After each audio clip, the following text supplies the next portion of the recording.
Okay, good evening, everybody. Welcome to our third class in our Talmud for Beginners series. The topic of this series is Behind the Scenes at Mount Sinai. This is the third class called Heaven's Great Secret. Thank you for joining us in this learning. Even if you haven't managed to study the first two classes, that's okay. Every class has its own text and its own topic, although you can look online on my YouTube channel and watch the previous two classes. So Heaven's Great Secret. There's a link in the description or in the Facebook. You can download the source sheet, which we'll be studying from today. Before we begin, I want to share a beautiful teaching of the Baal Shem Tov. The Baal Shem Tov gives a spiritual teaching into a law, a Mishnah, about Purim, about the laws of the Megillah. You know that on Purim we read the Megillah, the scroll, Megillat Esther, talks about the miracles of Purim. And there are 9 chapters. And the law is you have to read it in order. First chapter followed by the second chapter, followed by the third chapter. The Mishnah says, Hakari Megillah Lemafreya, somebody who reads the Megillah backwards, from the 9th chapter to the 8th chapter to the 7th chapter, or out of order, lo yatsa, they have not fulfilled their obligation. Simply because you have to read a story in order. If you want to appreciate the story, appreciate the festival, you have to read in order. You can't go out of order. The Baal Shem Tov said, a deeper spiritual teaching, when it reads the Megillah, means when it reads the Megillah as if it's a story that occurred in history, as if it's a story of the past. And we're doing a historical exploration when we review this story, lo yatsa. You haven't fulfilled your obligation. Because a story that happened back then has its relevance, timeless relevance, and teachings and messages for us today. So when you read that story, and by extension, when you read any passage of Torah, we tonight, and in this series, we're studying about the building up and the lead up to the giving of the Torah and the whole episode that occurred behind the scenes at Mount Sinai. When we study these things, it's not like we're reading about only what happened past, which is one thing that we're doing, but the other thing we're trying to take away lessons and ideas from what happened then, how we too in our lives, in this period, in the few weeks before the Shavuot, the giving of the Torah, again, how do we take this to heart and apply these messages to ourselves? That is the beautiful teaching of the Baal Shem Tov. Let's get started right away. I hope you've downloaded the source sheet. We're going to begin with the first source, the first text, which is on Shabbat, Talmud Tractate Shabbat, page 88a. This passage is called The Crowns. I'm going to read it in Hebrew. You have the English with you as well. Darash Simoi. Rabbi Simoi lectured as follows. At the time when the Jewish people proceeded to say Naaseh v'nishma, which means Naaseh, we will do, we accept the commands that God will give us, and Nishma, and then we will study here, and we'll study the Torah that God gave us. Okay, so a bit of background over here. You know, I'm sure, we've said this in previous weeks, that in the days leading up to the giving of the Torah, God asked the Jewish people, are you in? Do you want this or not? Now, the Medrash adds even more to this, that actually the Jewish nation was not the first nation that God offered the Torah to. God went to every single nation and offered them the Torah. Would you like the Torah? And every nation said, well, let me hear what's in it. So God said to one nation, it says, do not steal. So they said, no, that's not for us. Another nation, that's not for us. No, we can't accept that. And every nation began to refuse the Torah because it wasn't fitting in with their lifestyle. Then God gave to the Jewish people, would you like my Torah? And without skipping a beat, and without inquiring what's in it, they just responded, Naaseh v'nishma. We will accept, we will do, we'll perform the mitzvot, the commands that you give us. And we'll also hear and study the Torah that you're giving us so we can understand these mitzvot. They said first Naaseh, they accepted, and then they're going to commit to study as well afterwards. So the Talmud makes a reflection. Rabbi Simoy teaches the time when the Jewish people preceded their Naaseh, their commitment, before Nishma, before the commitment to perform the mitzvot, before the commitment to study and learn about the mitzvot. Ba'u shishim riboy shel malachei hasharis. 600,000 angels came down from heaven. L'chol echad ve'echad miYisrael, and they came to every single Jew, kashru le'shnei ksarim, and they bound 2 crowns upon the head of every single person there at Mount Sinai. Echad keneged nase, 1 crown was for a reward, a gift that they said, nase, we will commit to perform the mitzvot, the commands. The echad keneged nishma, and 1 crown is because we commit to study the Torah and understand the mitzvot, the laws that you're giving us. They each got 2 crowns. So now every Jew is wearing 2 crowns. Beautiful.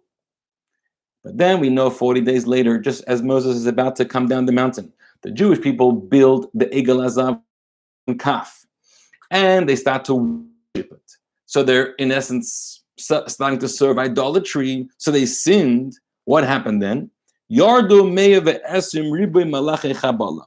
1.2 million, 1,200,000 angels of destruction. They descended from heaven, or Pirkam, and removed all those crowns from the heads of the Jewish people. Remember, 600,000 angels came and gave crowns to each person. So there's 1,200 crowns altogether. There's 1.2 million crowns altogether. So 1.2 million angels come and remove the crowns from their heads. How do we know this? Shenemar, because the pasuk, the Torah says, "Vayisnatzlu bnei Yisrael es edyom mehar chorev," that the children of Israel were stripped of their ornaments from Har Chorev, from the Mount Chorev, which refers to Har Sinai. What are their ornaments? So the Talmud says here, it means that they were stripped of their crowns. We haven't finished this passage, but let's just think a little bit deeper. We move further, because there's a lot of things we need to understand over here. First of all, what are these crowns? What are these crowns, and why are they being rewarded with these crowns?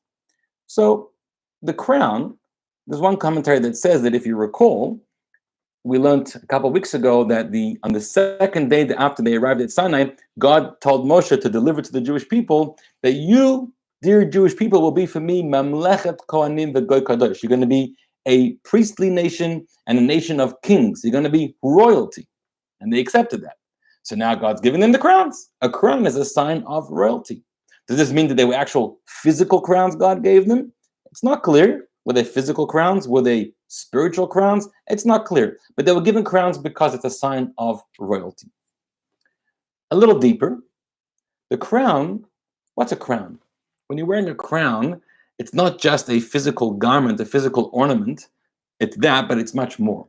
When you're wearing a crown, if you've ever worn a crown, or you can imagine, it changes your whole persona. It lifts you up. It allows you to start to shine. It places upon you a certain aura. It says something about you. You have been transformed into something greater. Like, there's a teaching in the Jerusalem Talmud.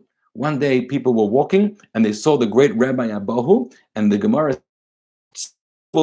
his face was all lit up. He was red, he was shining, he was glowing. So the students asked him, "Why are you glowing today, Rebbe?" So he said, "Because I found a new teaching, a new Talmudic teaching that I never saw before, and it's just made my day." So receiving the Torah, or accepting to receive the Torah, literally transformed the Jewish people. And it's that God gave them a gift of the crown that allowed them to shine, that elevated them to a new level, that brought out something very deep within them that literally flowed and glowed from them. And those were the crowns that they were wearing. It was clearly noticeable that they were a changed people once receiving those crowns. Whenever I study this passage, I'm always reminded about a different kind of crown, but I think it's somewhat related. It's also connected with Moshe Rabbeinu. Listen carefully to this beautiful story that the Talmud teaches. Talmud says, when Moshe Rabbeinu went up Mount Sinai, he saw God was writing a Torah, but not just writing the letters of the Torah, he was also painstakingly putting crowns, same word, crowns, on the letters. Now, if you've ever seen a Torah scroll, the Torah font, you know it's a special font. There are certain letters, not all letters, 7 letters, that when you write them, you actually draw a 3-pronged crown on top of it. So it's actually 3 like Zayin letters. And when the 3 are there on top of it looks like a crown on top of the letter. And God is painstakingly painting or drawing these crowns on the letters. So Moshe Rabbeinu asks God, Hashem, what are you doing? What is this design to the Torah? God says, Moshe, don't make little of this. One day in the future, a great Akiva ben Yosef, a great person will come down to this earth, and he will interpret, and he will discover piles and piles, tens of thousands of great laws and lessons from every single one of these crowns. Moshe was astounded. Wow, I never knew of such depth and so many layers and so many teachings in the Torah. How do I get to see this? So God says, no problem. I'll put you in his classroom. This is in the future. Somehow Moses travels in time. So God places Moses into the classroom. The Talmud says he was actually sitting on the 8th row, which is, that number is significant. He wasn't in the inner circle of the 7 rows. He was on the 8th row. He listened to Rabbi Akiva. This is the great Rabbi Akiva after the destruction of the temple. We know him. And he's lecturing Torah, and he's going through deeply many ideas, many laws and extrapolations from every single nuance, every single crown of the Torah. Moshe's listening, and he doesn't understand the word. He's never heard of this before. This is all new to him, which is making him very distressed. He says, I'm Moshe Rabbeinu. I received the Torah from God. I studied the whole Torah from God, and I don't even understand a word Akiva ben Yosef is teaching in 1,000 years' time, 1,500 years' time. At one point in the class, Rabbi Akiva taught something novel, and one of the students asked, teacher, dear master, where did you get this from? How do you know this? So Rabbi Akiva answered, I learned it all the way back from Moshe Rabbeinu. It's a tradition from Moses on Sinai. When Moses heard these words, he said, okay, I feel a little better now. This wasn't a ego massage for Moses, because that wasn't something he struggled with. We know he was the most humblest person ever to live. But he was distressed that people are creating new things that are untraditional, don't come from the original source. And when Akiva says, no, all this comes from the original sources, he's pacified. I know that even though we're being creative and doing something novel, I know that it's not detached from the tradition, which pacified Moses. Moses was so impressed by this teacher, Akiva. He goes back to God and he says, God, I don't understand. Why are you giving the Torah through me? Give the Torah through Akiva. He's a much greater person. He knows much more than I do. He's teaching laws I never heard of. Hashem says, Shtok kach Allah. Be quiet. This is what I've decided. Okay? Then Moses asks God, listen here, God. You've shown me the extent of this man's Torah knowledge, the extent of his toiling in Torah. What an unbelievable, what a person who's achieved so much. Can you show me his reward that he's going to get for this? And God says, sure, turn around. He turns around and he has a vision. And the vision is this man, Rabbi Akiva's flesh, being sold in the marketplace. As you know, Rabbi Akiva was one of the 10 martyrs who died gruesomely by the hands of the Romans. Terrible, terrible story. So Moses is alarmed. He turns to God and he says, Zu Torah v'zu schara. This person who studied so much Torah, this is his reward. How can you treat him like that? Moshe was really angry. And God said, Shtok kach Allah. Be quiet. This is what I have decided. It's a fabulous story. We're not going to go into that at great depth now. But again, the crowns. The crowns allude to a depth in the Torah or a depth in a person. You know, in the Kabbalah, we talk about the Sfirot, the 10 Sefirot, the 10 faculties of the soul. They really describe the various layers and levels of consciousness that a person has. A person has intellect, his mind, emotions, his heart, how he feels. All the layers of our consciousness is described in those 10 Sefirot. There's a Sephira, the 11th, that is higher than all 10, and it's called Keter. It's called the crown. What is the level of consciousness of Keter?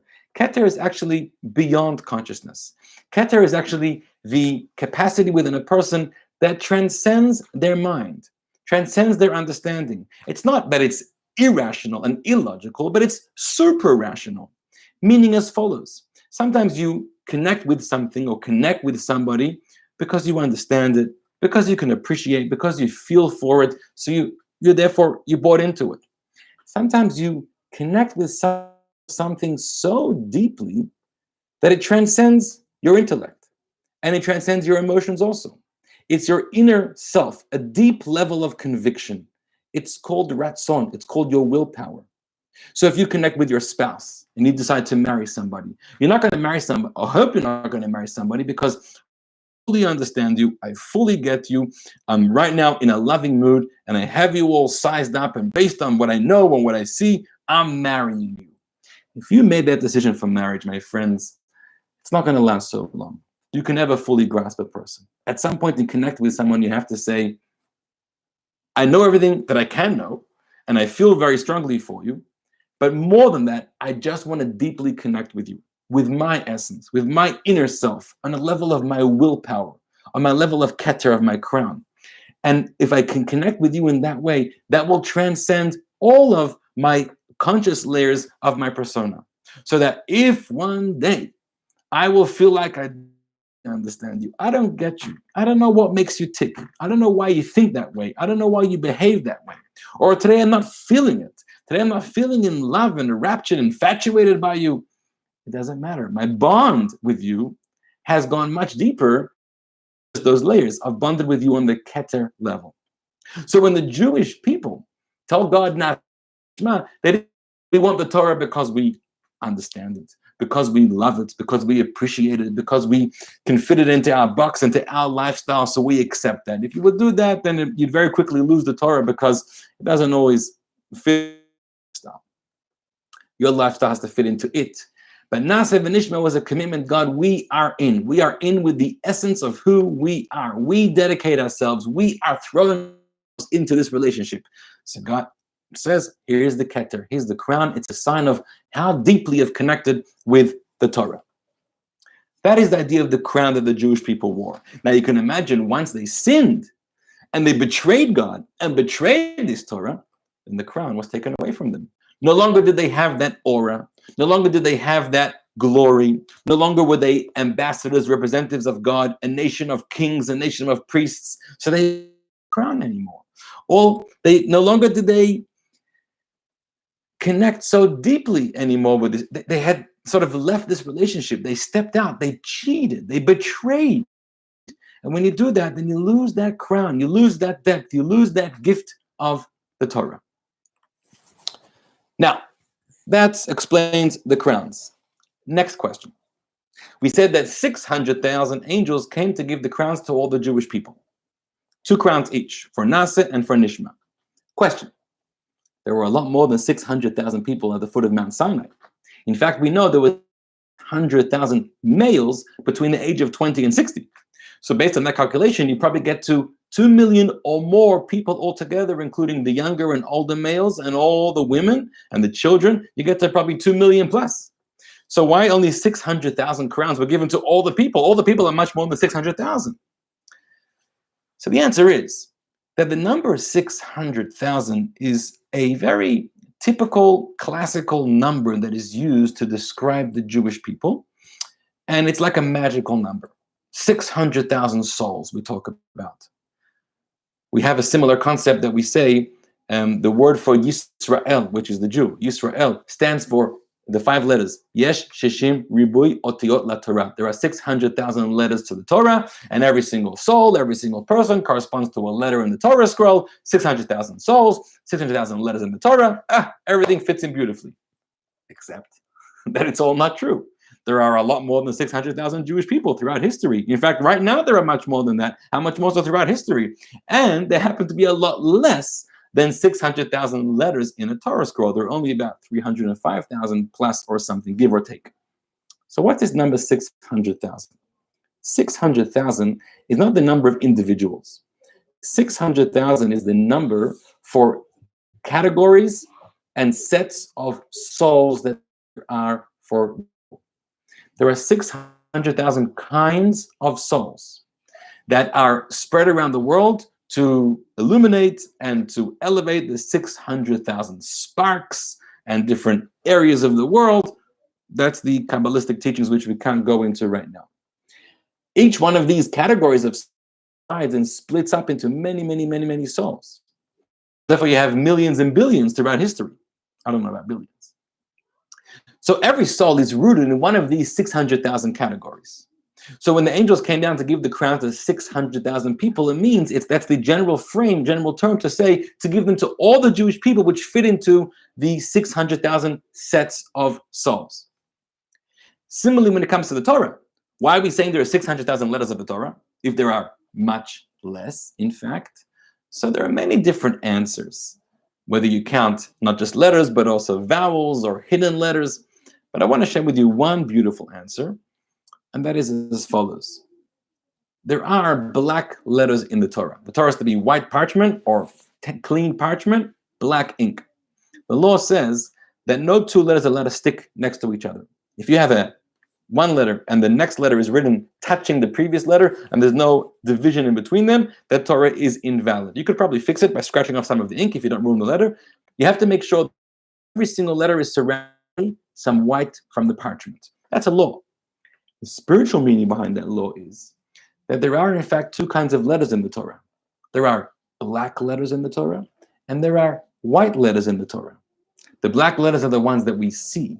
The white letters are the ones that we don't see. The black letters are the overt. The black letters are the manifest wisdom of God. The black letters are that which is revealed to us. White letters are those which are very esoteric, very deep, ones that transcend our mind, ones that we cannot comprehend. Those are the white letters. They're the essence. They're far deeper than the black letters. And if you think about that, you know that every single soul corresponds to a letter. We would say that there are 600,000 souls. Some of these souls are reflected by the black letters, some of them by the white letters. Meaning, some people, their connection with Torah, their connection with God, their connection with Jewish faith is clear. It's obvious. You see it. It's on their conscious level. And there are some people, when you look at them, you may not see, it may not be apparent, their conscious relationship with Torah, with God. They may seem very distant, but they may just be a soul from the white letters. Sometimes this kind of person could have a connection that is far deeper and far greater than the person who corresponds to a black letter. Be very careful before you start to judge and define and categorize people. That kind of person, I know what. Don't judge. You don't know. As we're told in the Tanya, the Alter Rebbe writes, a very lofty soul can sometimes fall down into the body of a person who's completely detached from Torah and Jewish faith as we know it. There are black letters and white letters. Those are the 600,000 letters, the 600,000 crowns that were given to the Jewish people at Har Sinai. Next question. 600,000 down to give crowns to the Jewish people. They had 2 crowns in their hands, so they had altogether 1.2 million crowns, but just 600,000 angels holding 2 crowns each, one for Nasa, one for Nishma. How many, later when they sinned, how many angels came down to remove those crowns? 1.2 million, we said. Each angel could only take 1 crown. Why? If one angel could bring 2 crowns to each person, then why couldn't one angel remove those 2 crowns from each person? Why do you have to have a separate angel to remove each of the 2 crowns from each person? Why waste angels? For no reason.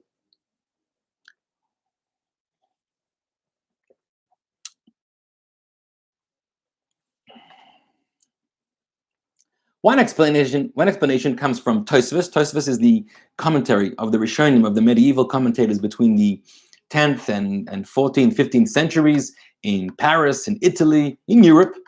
And they wrote extensively on all areas of the Talmud.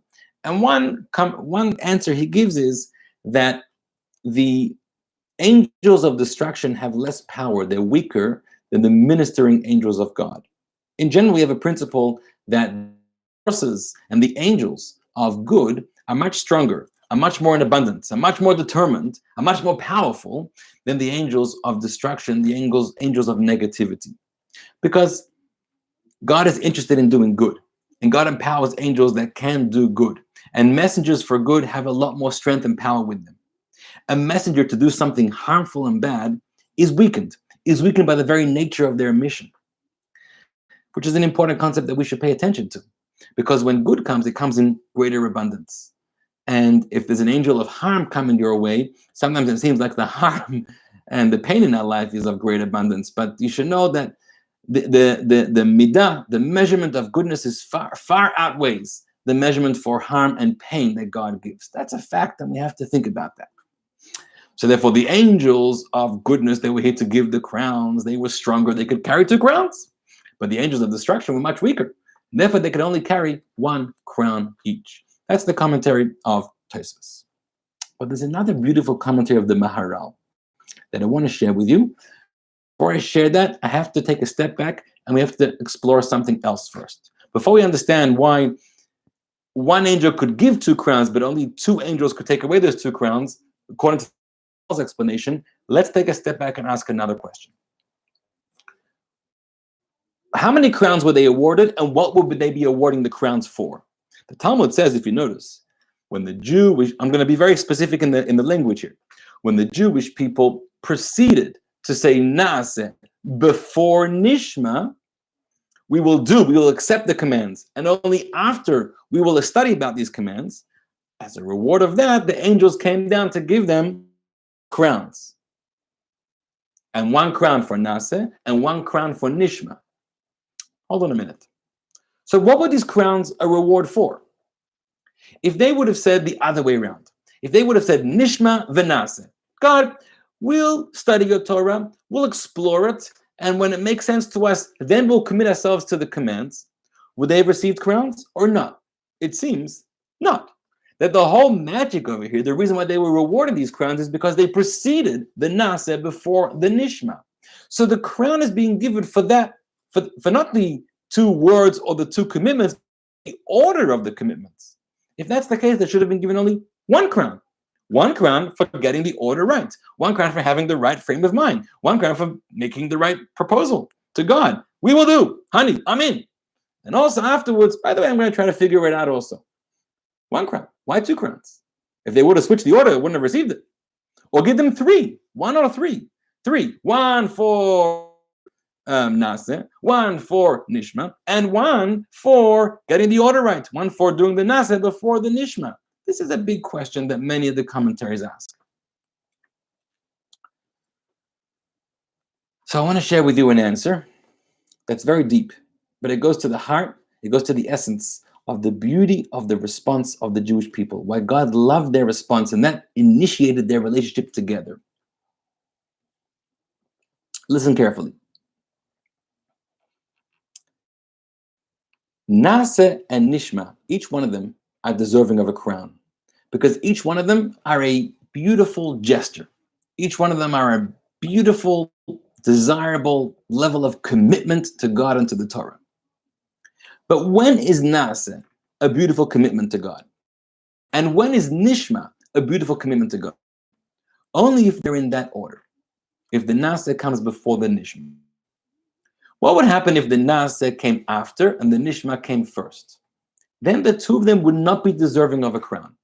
They would not be a wonderful gesture, a way to enter and begin a relationship. Why? Naaseh says that I commit. Whatever. Honey, whatever you say, I'll do it. I'm not even going to think. That's a beautiful thing. That's a relationship. That shows that I love you. I don't always understand you, but I love you. If I first say Nishma, let me try to figure you out, and then Naaseh, doesn't make you a very great spouse. Anyone could fulfill what I've told them to do after I've explained to them why I need it. That doesn't make you into a good spouse. A good spouse is Naaseh. You're willing to commit right away at the outset. The same thing with Nishma. Nishma is, I'm going to try to understand you, God. I'm going to try to study your Torah. If the Nishma comes before Naaseh, it's also not a very valuable commitment. Why? Because then, why am I studying Torah? Nishma, I want to hear, I want to understand, I want to explore. Naaseh, in order to learn how to perform the mitzvot. When you study Torah for only the purpose of trying to understand how to do a mitzvah, that's not true Torah study. That is important Torah study. It's important to learn the laws and learn about the Torah in order to be able to fulfill and achieve the Torah. It's essential, in fact. If you don't learn, you don't know what to do. But that's not the ultimate greatness of Torah study. The ultimate greatness of Torah study is I want to learn the Torah not for the agenda, not for the goal of like a technical thing. I want to learn how to do the law, how to shake the lulav, how to blow the shofar, how to fill in, how to visit the sick, and how to fulfill the mitzvah of charity. No, I want to study the Torah because, God, this is your wisdom. I want to tap into your mind. I want to connect. I want to get to know you. I don't have an agenda here. It's not because I want to know in order for something else. No. It's not, honey, I want to understand what you're like, so in order that I'll be able to know how to make a decision. That's good. That's essential. But that's not the highest level. The highest level is I want to just talk about you and ask you questions and figure you out because I want to connect with you. So the highest level of Torah study is without an agenda, without a practical takeaway almost. It's to discover more and more the depth, the beauty, the extent of Torah's greatness, of God's wisdom. So therefore the Nishma to the Nase. I've already done the mitzvah. I've studied Torah. I know what to do. I've done the mitzvah. And then Nishma, I'm still going to study more to connect with God's Torah. So if it's Nase and then Nishma, then the Nase is a true commitment of a relationship. And then the Nishma is a true commitment to explore Torah. Each one gets a crown. Each one is valuable. But when it's Nishma and then Nase, then Nishma, the study before, in order to learn, in order to understand what to do, not so great. There's the crown. The Nase, the commitment to perform the commands after I've already understood why you want me to do that, also not a great treatment. Great. So you don't get a crown for that. So there's two crowns, one for the Nase, one for the Nishma. Each one is an important commitment only if they're in that order. That is the formula. It's a beautiful answer. It really explains to us a lot of things, both how we do a mitzvah and on what kind of what motivates us to do a mitzvah, and also how we have to commit ourselves to study Torah. Sometimes you study something and someone says, so I don't understand what the lesson is from here, or I don't understand what, it's not teaching me to do anything. Yeah, you say, yeah, it doesn't have to teach you to do anything. It's just Torah. It's God's Torah. It's beautiful. It's the wisdom of the universe. If we understand this, now we'll understand why 600,000 angels could give the crowns, give 2 crowns each, but 1.2 million angels had to take away the crowns. This is beautiful. We know that angels, like animals, this is an interesting thing. In fact, we refer to angels as chayot, animals, chayot kodesh, holy animals. They're like animals, meaning they're not like humans. Humans are complex. Humans have, which is able to string together different ideas. It's able to appreciate different things. We have many neurons and pathways and things that are running through our minds, and we're able to be in a very complex state, thinking about this and doing something else. We're able to multitask. We can be involved with one thing and be involved with something else. We're able to have 2 different emotions at a time, think about 2 different things at a time. We're able to be different things at different times. That's the depth of the human being. Animals don't have that. Animals are much more simplistic. Animals are much more monolithic. Now I'm eating. I don't know or think about anything else. Now I'm mating. Now I'm whatever. They do one thing at a time. They multitask. Angels are the same thing. Angels cannot multitask. They can do one thing at a time. When God sends them down to the world, they can only come for one shlichut, for one mission at a time. Not like humans, right? Even when it comes to humans, women are better than men, of course. They're the uber humans, can really multitask. Angels cannot multitask. How do we know this? We know that when God sent angels to visit Abraham on the 3rd day after his circumcision, God sent 3 angels. Why did he send 3 angels? One angel had the mission to come and heal Abraham.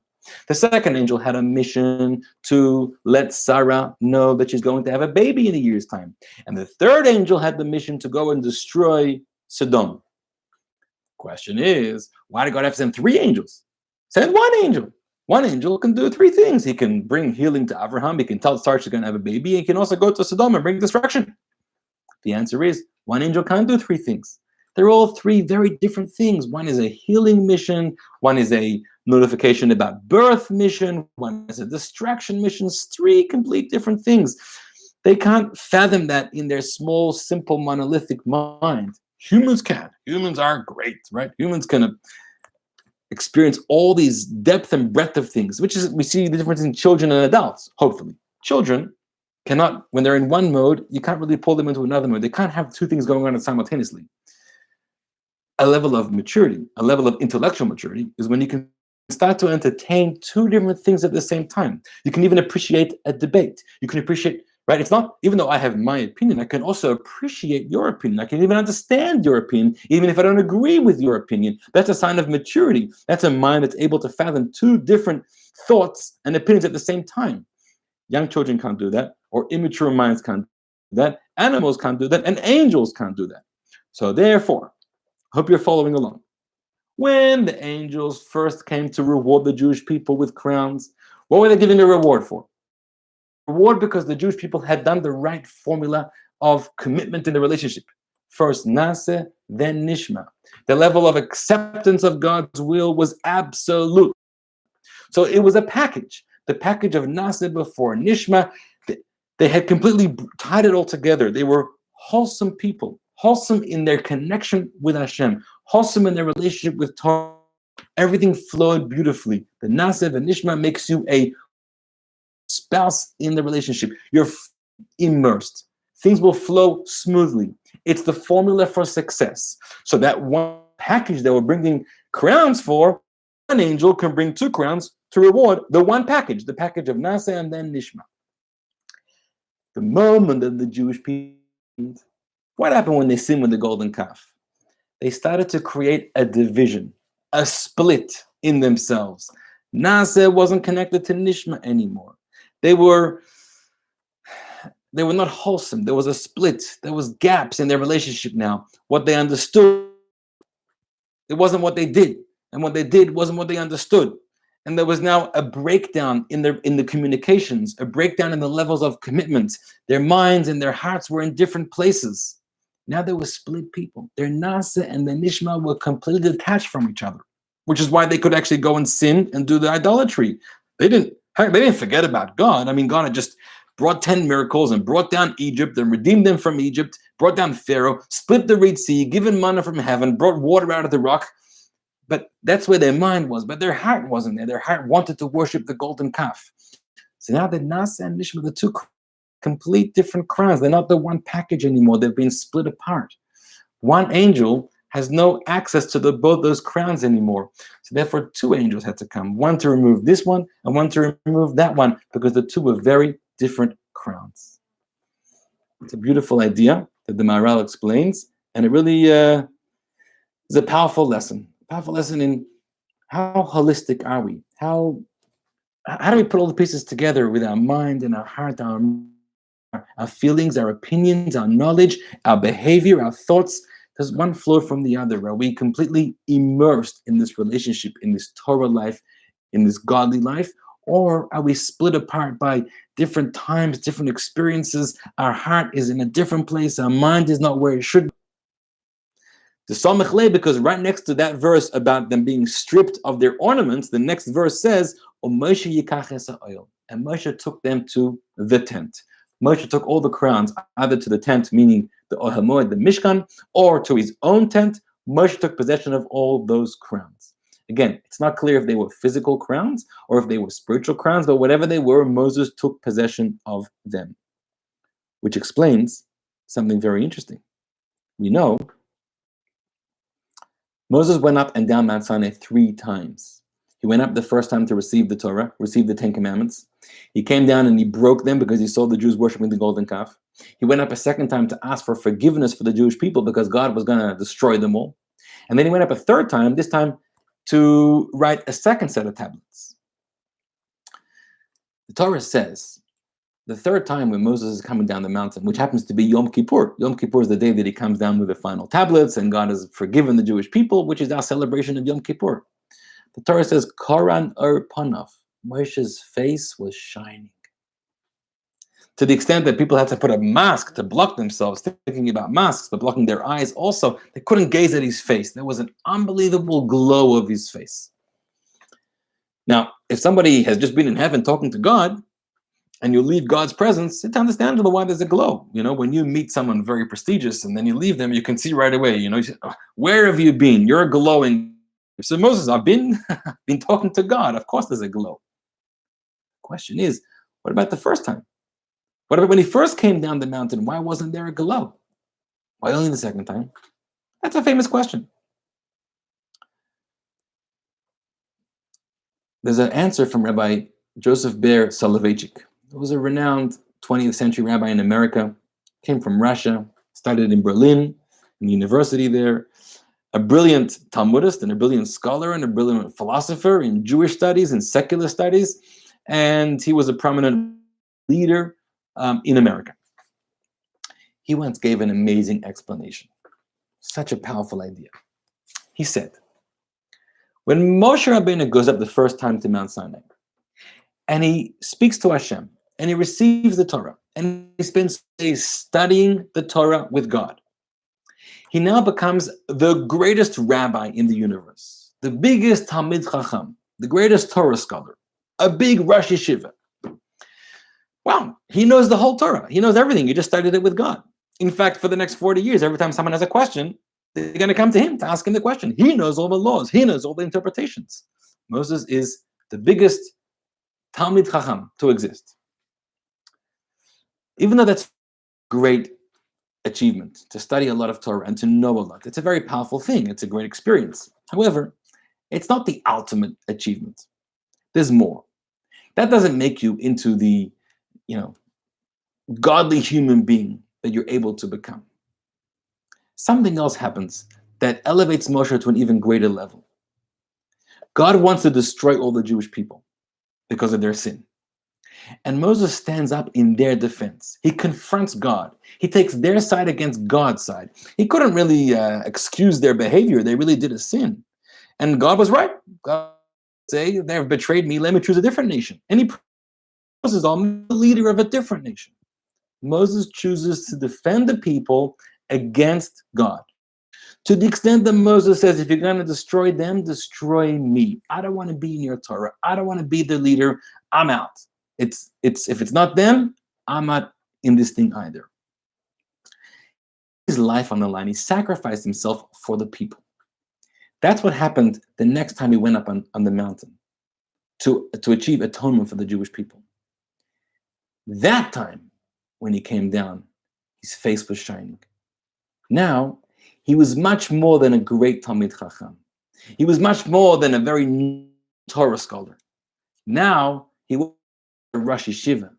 Now, he had become a Rebbe, a spiritual leader, a person devoted to the people, to nurture their needs, to help them and protect them in every situation possible. A person of great altruistic, selfless kindness. A person who's ready to sacrifice themselves for someone else. That's the highest virtue. Not just a Rosh Yeshiva, but a Rebbe. And so that's what makes him shine. He shone from the ability to care for someone else's needs more than their own. We have to study a lot of Torah. We have to try to grow a lot in our spiritual paths. We have to always try to do more, connect more with God, and to up our game and to fulfill our fullest potential. It's true.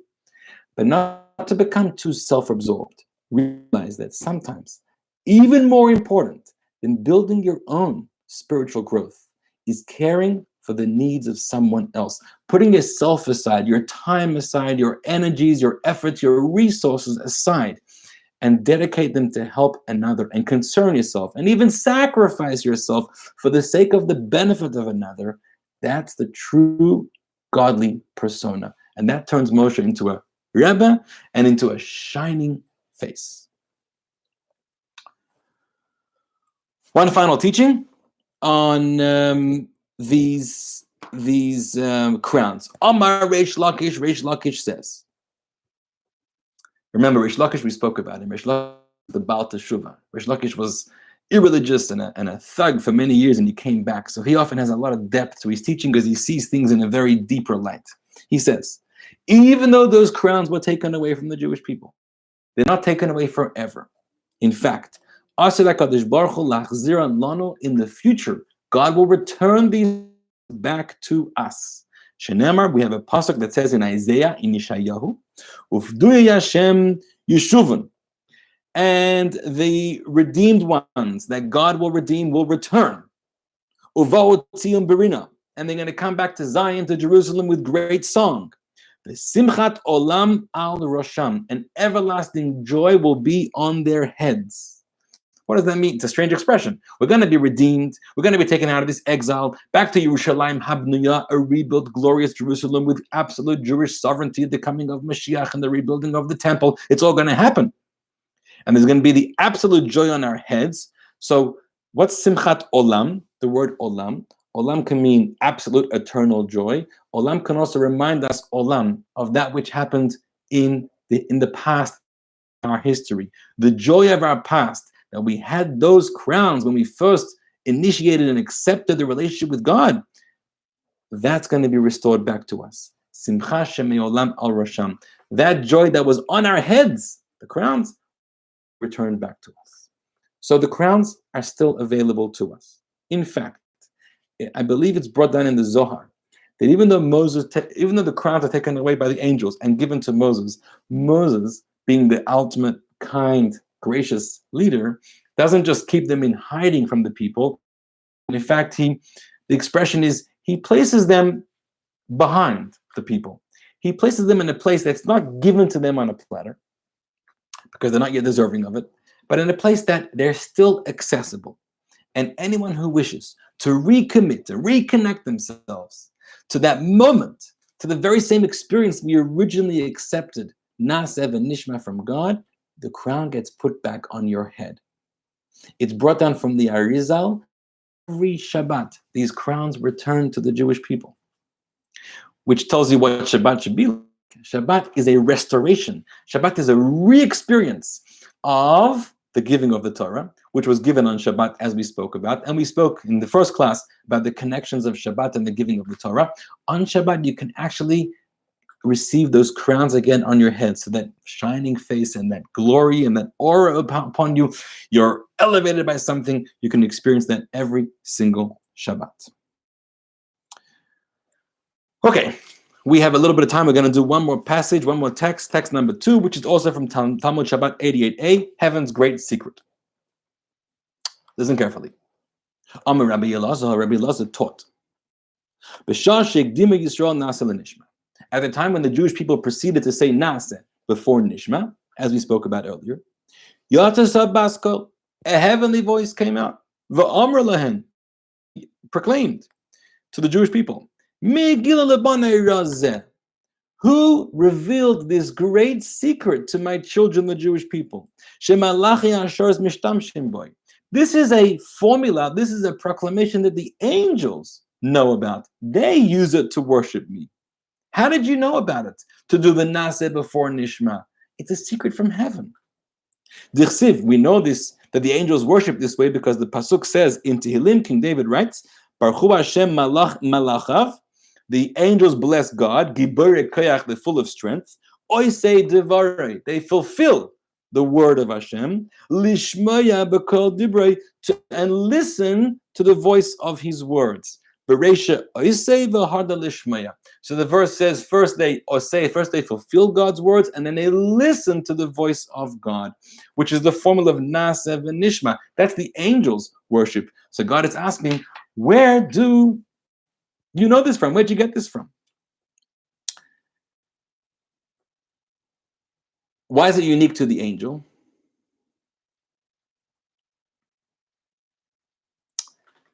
And how do we learn to take it away from the angels? I'll get back to that in a moment. Let's continue with a story, with a teaching and a story based on this teaching. Rabbi Chama, the son of Chanina, taught as follows. What is the meaning of the verse in Shir Hashirim, in the book of Song of Songs, which talks about a relationship between two lovers, God and the Jewish people? So the verse says, Ketapuach ba'atzei hayar, like an apple, beautiful, red, shiny, juicy apple in the forest. That is how my children are, says God. Why are we compared to an apple? Lama nimshali yisol tapuach. We just turned the page. Why are Jews compared to an apple? Because it's the metaphor goes like this. Ma tapuach zeh. Just like by an apple. Period kodim la'alav. We know that by apple trees, fruits grow before the leaves do. Af Yisrael, so to the Jewish people, they put their word naseh, the commitment to perform the mitzvot, before they said nishma, before the commitment to try to understand the mitzvot and the Torah. So Nasev and Nishma is represented by the apple tree, which first produces apples, and then the fruits, and then the leaves. In other words, why are fruits the metaphor for the mitzvot, fulfilling the commands, and why are the leaves the metaphor for studying Torah? So first of all, we have a famous principle in the Mishnah that says, Lo hamidrash ikar elah maaseh. Study is great. All the talk, all the discussion is great, but that's not the main thing. The main thing is the bottom line. The bottom line is doing the right thing. A person is judged more on their actions and their deeds and their behavior more than what they think and what they know and what they're able to impress with their wisdom. We want the bottom line. We want results. We want to see that your behavior is doing the right thing more than all your fancy wisdoms. So the fruits, the main thing of the apple tree, the fruit tree are the fruits. So the main thing is the deed and not so much just the wisdom. Also, we know that leaves protect fruits. And similarly, the Talmud teaches us that the Torah protects a person who's performing a mitzvah.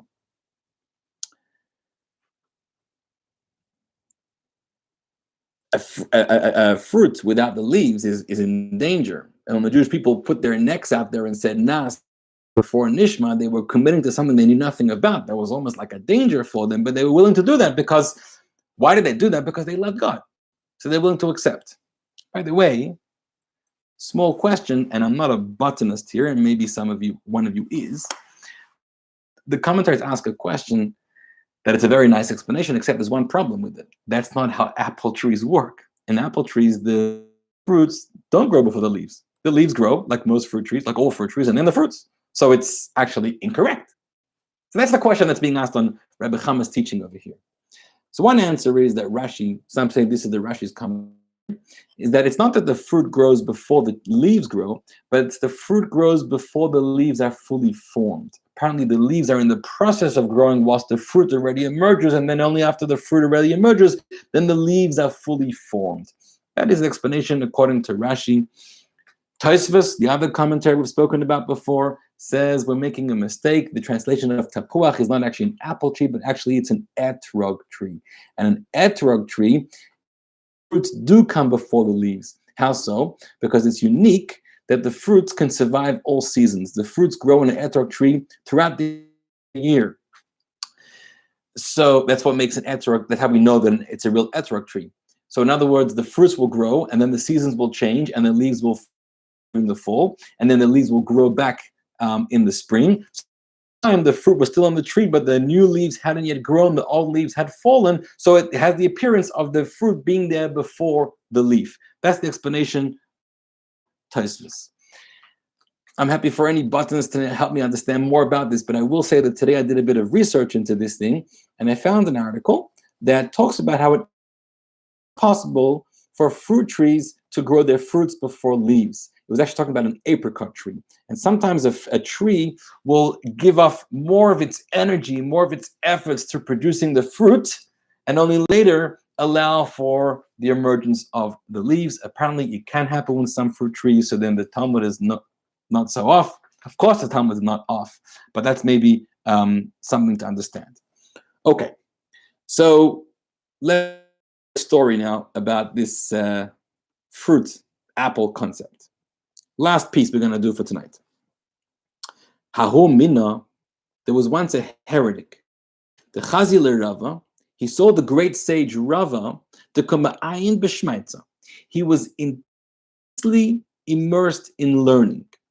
V'yasva et ba'asa diyade tute, and he was sitting in a posture where his hands were beneath his legs.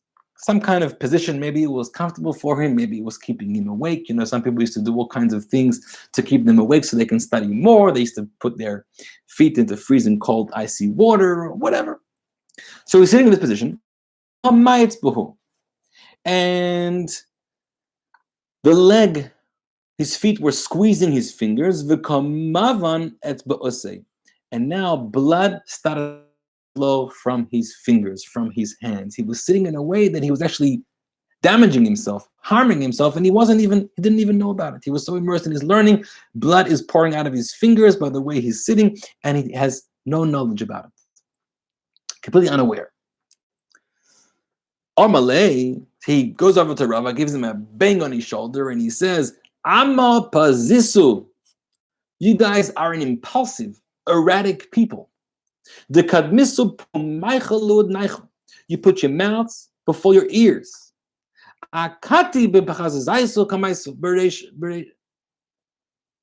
You're still the same erratic people. You're still so impulsive. Just like back then, your ancestors by the foot of Mount Sinai said Naseh before Nishma. They accepted a deal without even knowing what's in the deal. And this heretic says it's an erratic nature. How could you do that? How could you sit down at a negotiating table and before you start, you say, I just want to say, before I read the documents and before I read the fine print and before I even know the terms of this deal, I just want to say, I'm signing.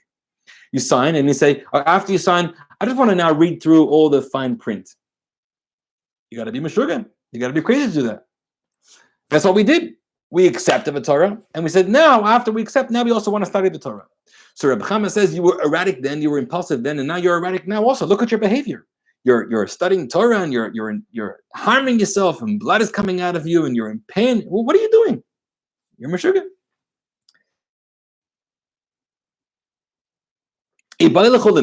First, you should have listened to God. Maybe it's going to be terms that are favorable for you, so you'll accept it. And maybe it won't be favorable for you, so you won't accept it. You should have done something a little more rational. So Amalei, so Rava responds to Rabbi Chama, Anan desaginan b'shlemusam. We proceed wholeheartedly with integrity. That's how we followed God and accepted the Torah, meaning we fell in love with God. When you fall in love with somebody, you don't use so much reason anymore. You learn to use a higher sense. Like we said, the keter, the crown sense. You learn to use a higher tool in your consciousness, which is far more than just your mind and your heart. You learn to use something deep in your gut. We followed our gut. That if it's you, Hashem, asking us and we love you, for sure. We followed our heart. Ksiv, it says, Ben Tumas Yisharim Tanachim.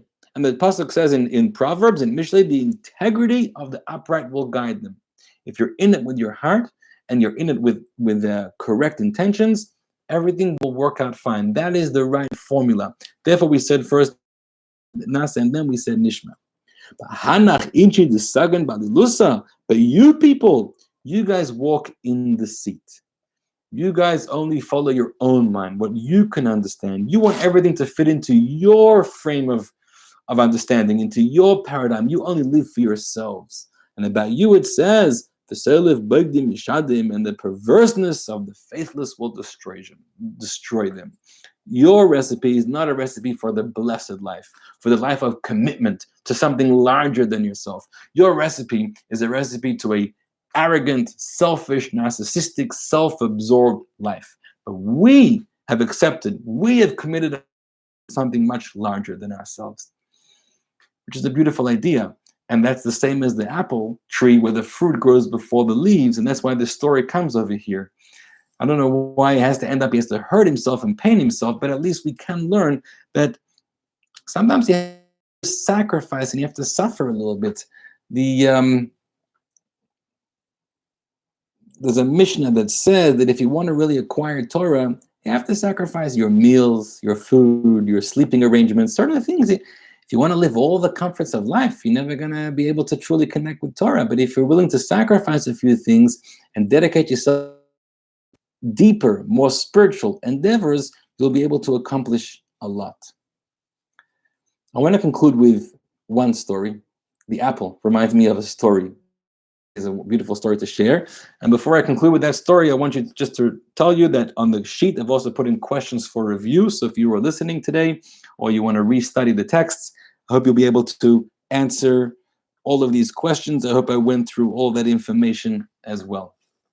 The story is about the great tzaddik of Ruzhin, the Ruzhiner Rebbe. His name was Rabbi Yisrael Friedman in the 19th century.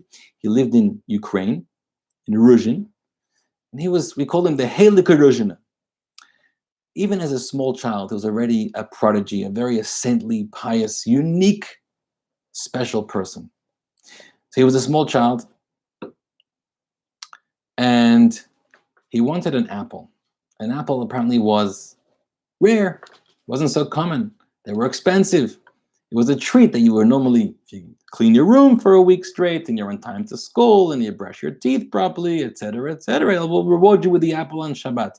But it was a Wednesday afternoon, but he wanted the apple very badly. So he asked his father, Tata, I want the apple, please. The father said, no, when you deserve it, you'll get it. Please, can I have the apple? No. He was very clever. He turns to his father and he starts to make the blessing. Baruch atah, and he says God's name. Hashem Elokeinu melech haolam borei peri ha'etz. He says the blessing. He says God's name. If he's not going to go ahead and eat the apple right after the blessing, it would be God's name in vain. But you can't just recite a blessing because you want to. The father was stuck. The son had just said a blessing. He didn't want the son to say a blessing, God's name in vain. So the father takes the apple with no choice and gives it to him. The father was very impressed by his son's wisdom. And then he says, well, it's the same thing with us. He turns to God and he says, we want Mashiach. We want the Geula, the redemption to come. We want all suffering, all pain to end in this world. We want all illness to be. We want people to have the parnasa, the prosperity, the health, the blessings of children, all the things that we need. Maybe we have to start to make that blessing. We just have to start to live that life, live that reality like we're living in a redeemed world. Instead of waiting for God to provide for us, we need to step up our game and make that blessing to you, Hashem, and live in that kind of way. And you're not going to have a choice, but rather to give us that which we are. I bless you that God should give us all what we need. We should merit the redemption, the Geula, and the world will be healed. Thank you for joining us. We'll meet you next week, class number 4 out of 5. Same time. You a good night.